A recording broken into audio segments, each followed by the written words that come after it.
Welcome to the NovaLeague, I'm Gremlin, and this is episode 2 of my Fire Red Dream Team, the search for shiny Porygon. A month ago, I found my starter, Charmander, and I talked all about the name I had planned for it and the personal meaning behind it, but because of the way the starter resets work, I wasn't able to nickname it. But since then, I've made enough progress to get to the name Raider in Lavender Town, and finally bestowed this lizard with his ancestral name, Chuck.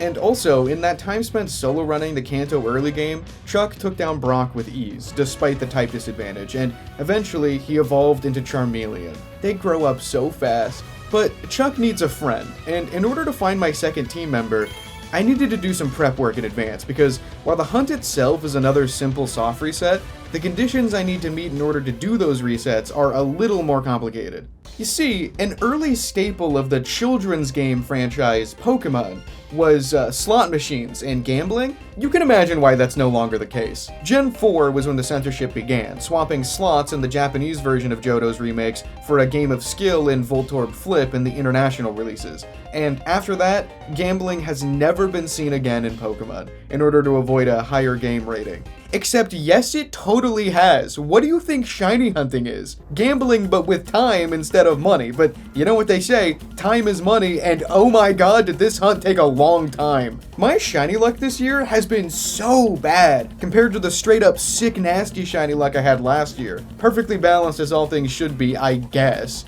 Anyway, you'd think that like how remakes just retconning game corners is not gambling because this is literally 1984, that when Fire Red and Leaf Green were released on the Switch that they'd remove the gambling, but no, actually. The game corner was grandfathered in without raising the rating of the game, which means we can play the slots to our heart's content. But my heart's content is no gambling, actually. I've got enough of that as is with shiny hunting, so how do I avoid the slots and game the system? Easy. I let a gangster repeatedly beat me up as I rob him blind for the infinite gold he has in his pockets. In Fire Red and Leaf Green, after taking on the Nugget Bridge, there's a disguised Rocket Grunt that will bribe you to join the evil team by giving you a gold nugget, which can be sold for Pokédollars, and then he battles you. But if you lose the battle on purpose and go back to him, he will give you another nugget. You can repeat this endlessly and basically just farm money. I can do this all day. Using all this money, you can buy the coins that you normally need to win via gambling, and use them to get rewards from the game corner, the coolest of which are, of course, the living creatures they're holding hostage for a price?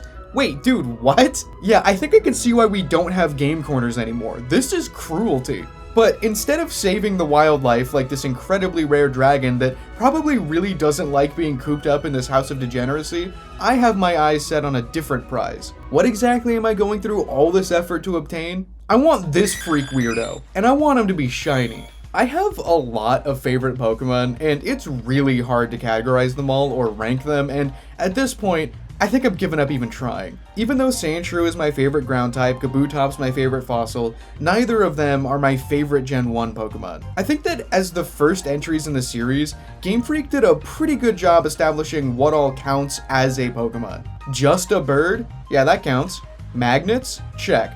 Sludge? You betcha. But my favorite trope of all, and the one that fascinates me the most about the lore of this series, are synthetic, man-made Pokemon. And Porygon did such a good job kicking off that trope right out of the gate. This is a digital creation, a play on early polygonal 3D rendering, which is very funny to me as a creature debuting in a 2D pixel-based game. This is a 2D pixelized representation of an already simplified 3D model.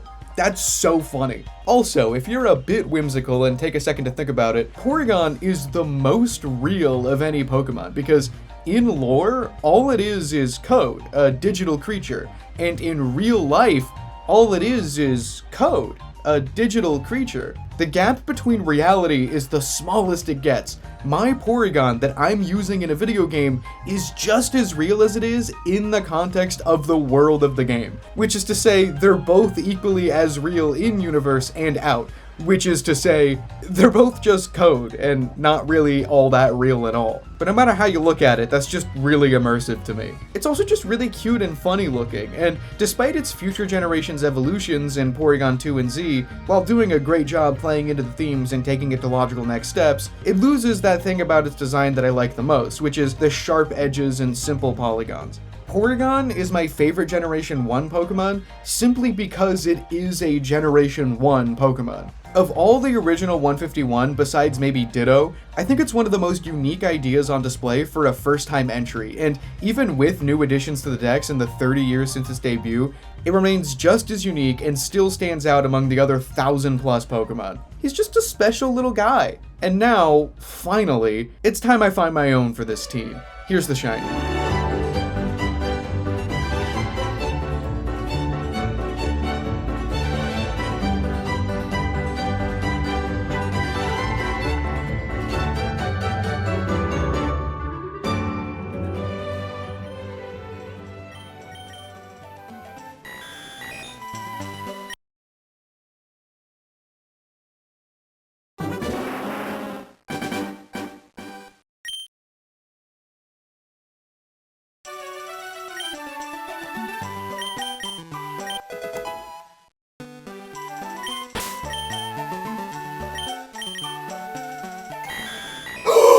Yes! Yes! Yes! Oh! There it finally is! Oh, no way!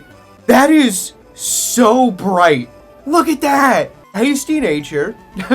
No need to guess. This was brutal after going over odds for Charmander as well. Oh, man. Oh, I'm so relieved that this is over. I want to find, you know, at least this and hopefully the next team member before Safari Week so that I can use these files in the zone. Ooh, I gotta name this too. I'm not actually sure what I want to call it and do an encounter. I'm so happy. I'm so happy with this.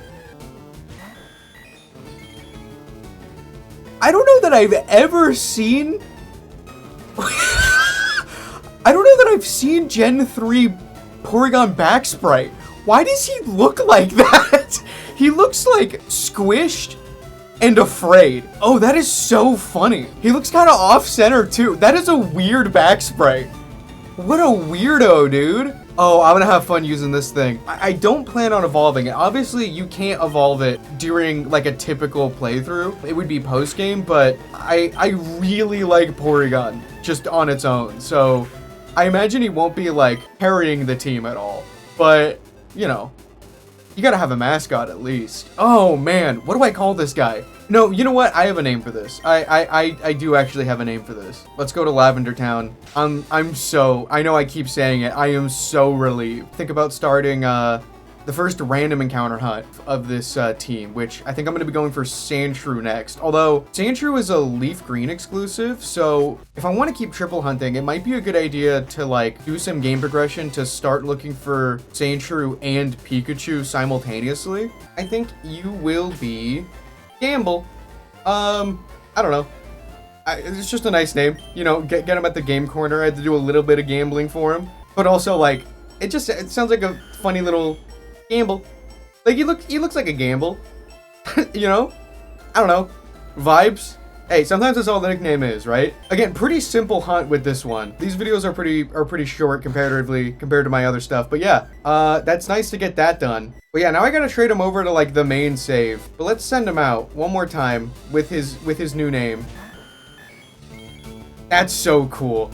I liked what I've been doing, like looking at my team preview. It was grayed out the whole time I was hunting, and so I kind of didn't have a perfect vision in my mind of what the shiny looked like. And I had forgotten that like it's kind of pink, you know, like the brighter parts on like the nose and the feet and tail and stuff. It's a really nice combo, and that blue is so vibrant. His back sprite is really silly though. That's the biggest surprise to me. I don't know that I have ever seen his Gen 3 back sprite. That is a silly one. He's a little bit of a goofy goober. I hope my luck is good for the rest of this team, man. This is ridiculous. Anyway, thanks for watching this simple video. I'll see you with the next one. I am so relieved.